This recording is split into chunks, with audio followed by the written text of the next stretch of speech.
Remember when you were a kid and you're fishing, just dangling your feet in the water like that? I don't feel none of that. That should be really cold.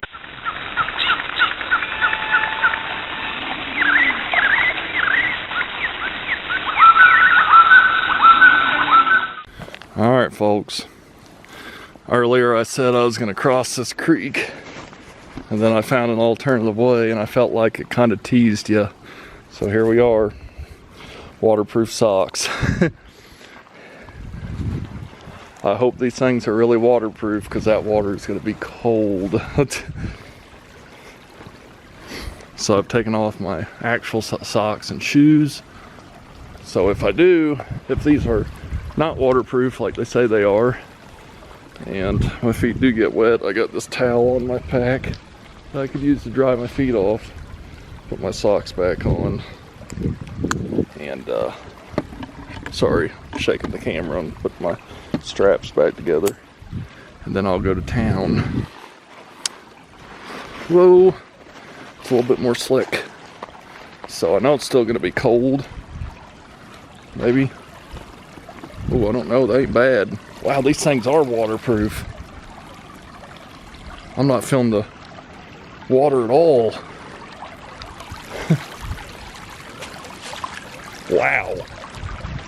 Wow. That is awesome. That was awesome. Let me get up here and drier area. Ooh. Wow. Folks, if you don't own any waterproof socks, get some, because that worked. That worked. I'll tell you the company who made them. Well, they're not sponsoring me to make it.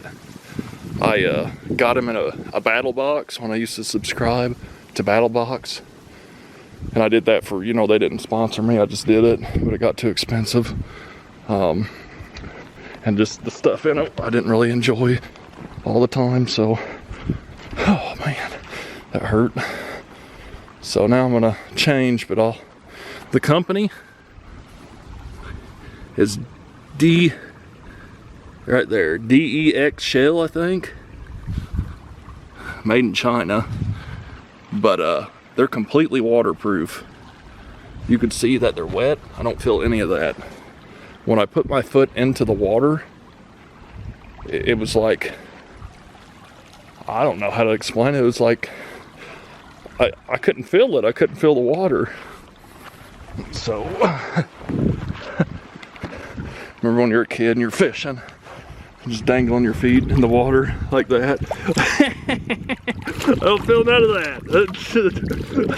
That should be really cold. That should be freezing cold. I don't feel none of it.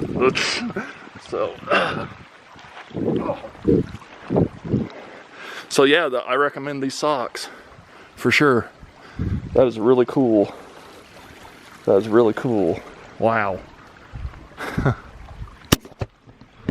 I just wouldn't have ever thought that a waterproof sock was that good. That's cool. Threw my pack back on and accidentally activated my little sound grenade. So, kind of scared the heck out of me for a moment. Sound grenade is made by RoboCop, also not an advertisement.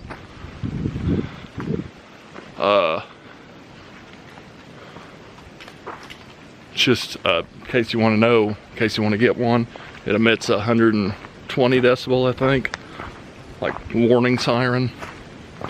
And I could do a little preview.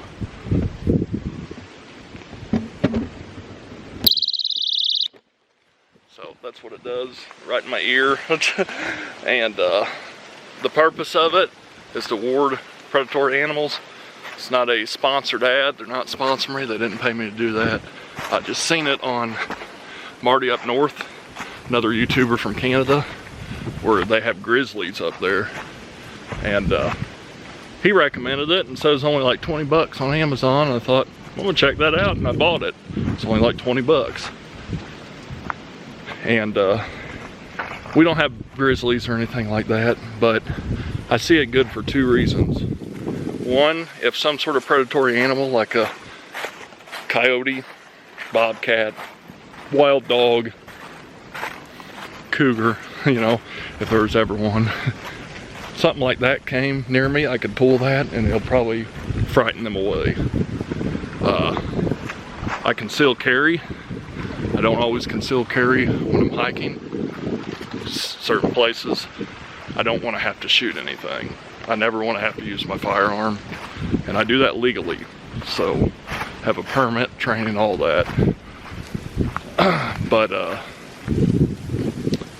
mostly I don't carry out here because I feel pretty safe. So this little sound grenade is kind of just a way to do that. The other reason I bought it, and I think this is the most important, say I'm hiking up on the bluffage and I fall. I'm still alive, but I can't go anywhere. My legs are broken, or I'm just in so much pain I can't move. I could just pull this sucker. Someone's gonna hear it. They're gonna wanna know what it is, you know, and they're probably gonna come close to it, close enough where I can be like, help me, I'm hurt, get help. And there you go, folks. It's a lot better than a whistle. With a whistle, you're exhausting yourself. With this, you just pull the pin. It's annoying. And the pin, if it comes out and you drop it and you can't find it, you're screwed. This thing's gonna just go off until it dies. So I put paracord on both sides to make sure I keep the little pin with me. And usually when I pull it, it doesn't come all the way out, but it comes out enough where the little alert starts happening. So that's my little trick. It's my little recommendation. But I recommend those waterproof socks.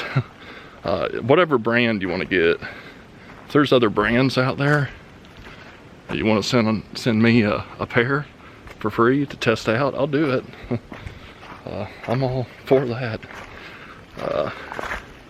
And if they're good, I'll do a good review. If they're good. If people send me anything and it's bad, I will not review it. So I'm not gonna sell out. I mean, I would like to eventually make money with gear reviews and whatnot and get free stuff. That's fun, you know. I'll take free stuff, but one thing I'm not gonna do is lie to my audience, ever. So, this thing's not tightened on tripods. Okay, there we go. So, continuing the hike. Make sure it's not zoomed in, okay. On the white trail here, got the bluffage behind me. Got the creek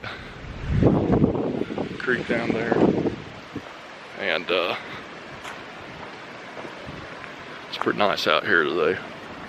Still chilly, but waterproof socks, like I said, get you a pair. Because that was nice, going in the water, and you know, you could like feel yourself going in the water. Kind of felt like you're dipping your feet in a warm bath, if that makes any sense. And my feet didn't get wet at all. Didn't have to use a towel. My feet are in my shoes right now, my real socks, my usual socks. They feel warm, like that neoprene material kind of warmed them up. So if you ever get stranded and you have a pair of them, it's cold like this, throw them on. Keep the elements off your feet at night when you sleep, or when you try to sleep, or walk, or whatever. And that way you're protecting your feet. If you get lost out in the wilderness, your feet is going to be one of the main things you want to protect, because you're going to need them. So that's kind of a helpful tip. So now we're coming back up. We're coming to the staircase, CCC staircase. Climb out of here. And I thought I saw another trail over by Redbug camping area. So I might stop and check it out. Whoa, that was my first slide. I'm at Bill Smith. Starting to hear gunshots now. I was wondering why I'd hear that. Just climbed up them babies. Take me a little rest break on this little overlook. Check things out. Used to be a bunch of trash right there. Looks like someone got it moved. Good deal. You can see trash or litter. It's not as bad as it has been. I really think forestry was kind of coming out here and checking on the place. I've seen quite a bit of forestry police, law enforcement out here, canines and all that, so I'm hoping they kind of crack down on it a little bit. Gave some tickets away, maybe arrested some people. That's what needed to happen. You can't trash this place. This is history. Histories. I mean, the CCC developed it.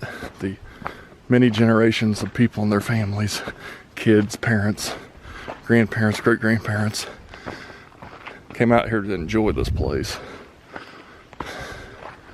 So it's essential to understand, and I've said this before, this forest was hard for Southern Illinois to get.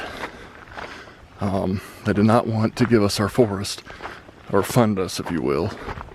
We tried several times. Every time was failing. And it was because the government at the time wanted to stick to more mountainous regions. So this wasn't really their cup of tea. I'm talking big mountains, Smokies, stuff like that. And then in Alaska, where everything, a lot of that's a virgin growth, you know, that's a whole different deal. Where's my truck? I don't see my truck. It's probably stolen. Oh, I think I see it now. Yep, there it is. So anyway, because this forest was so hard to get for these many generations to enjoy, and hopefully many generations after us, we gotta protect it. So if you see something suspicious, say something. I'll put a little image at the end of this video that gives you information on reporting suspicious activities in the Shawnee. So be sure to check that out and write down that information. I think I'm still the only one out here. Wow. So I guarantee if I come out here and it's 17 degrees with a 2-degree wind chill factor and snowing, I'll be the only one out here. That's amazing. Alrighty folks, I'm here at the Redbud campground right next to Bell Smith Springs. Alrighty, so here we are at the gate. And these are pretty secluded little camp spots. I mean, they're a little bit close, but you know, they all have fire pits, it seems, and little picnic tables, and they're numbered, so that's cool.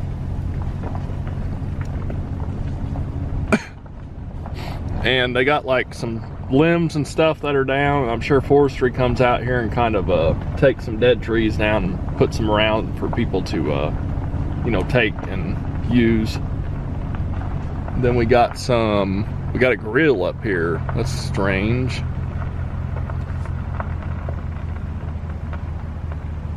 Do not put animal remains in dumpster, they stink. So okay, there's like a little grill there. That's different. Very different. There's a bathroom up here. It's a vault toilet. When you come through here, you just keep right.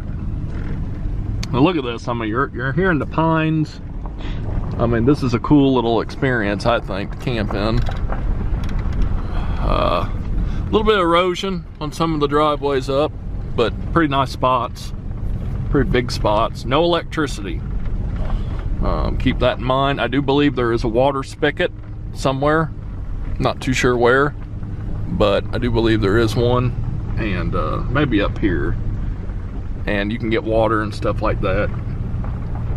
There's little areas you can hang up lanterns or put you a bear bag or whatever on, even though we don't have bears.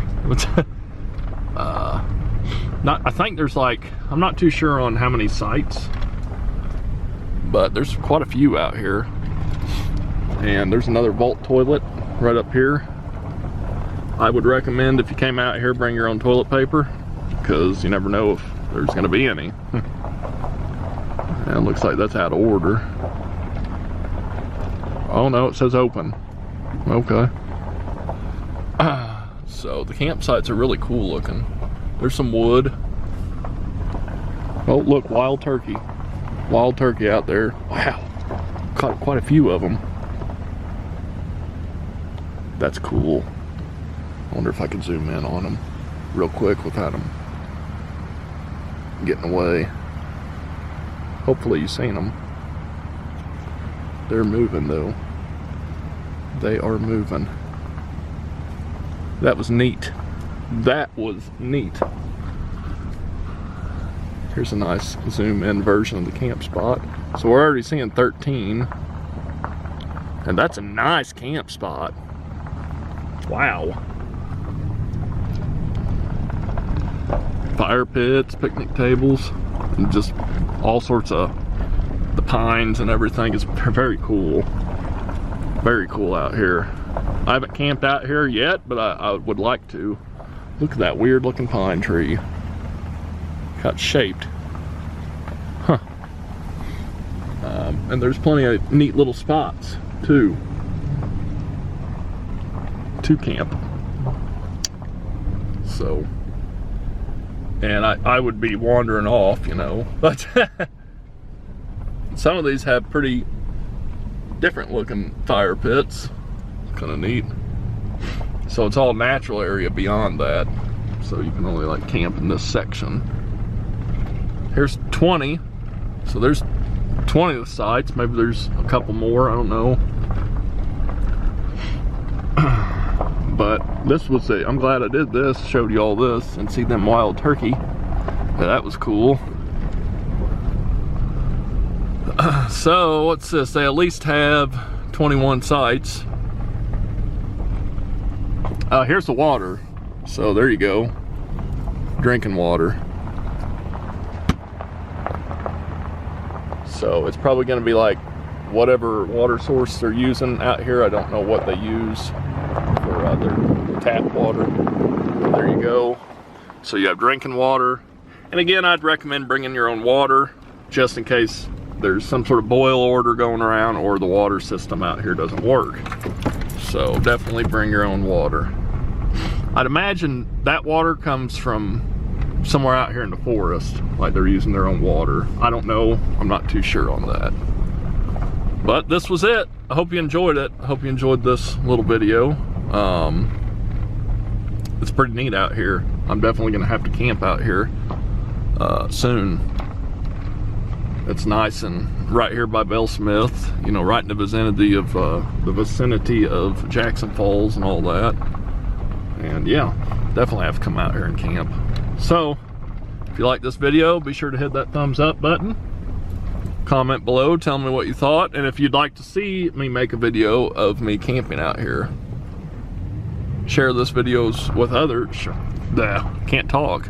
Share this video with others, especially on social media. It really helps out when you all do that. Ooh, look at that. That's so cool. Just the coloration, the white and all that from the trees. It's neat.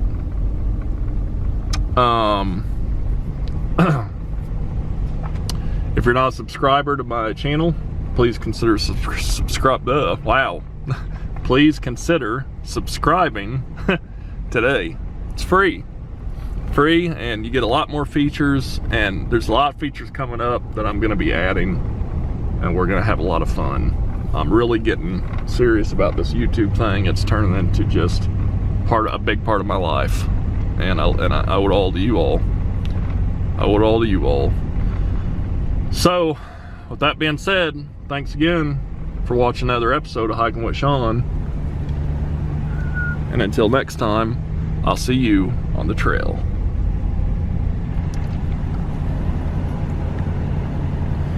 It's cool seeing all them wild turkey. I hope I got that footage, because I just love wild turkey. Just think they're neat little critters. Boy, that was something right there at one time. Wonder what that was. If that's Old Forest Road, maybe? see stuff like that, old posts and look like signposts and all that. I just wonder what was it, you know, what was it back in the day? Was there a trail there? Is it covered up? Just love to find a hidden trail. Now right here would take you to Hunting Branch, the Red Trail parking lot, where that neat message to that woman's boy was at, or son, Keaton, son or daughter, I'm not too sure. That was cool seeing that. That was touching, very touching. I wonder if there's trails out here, because that's part of Bell Smith I've never really explored.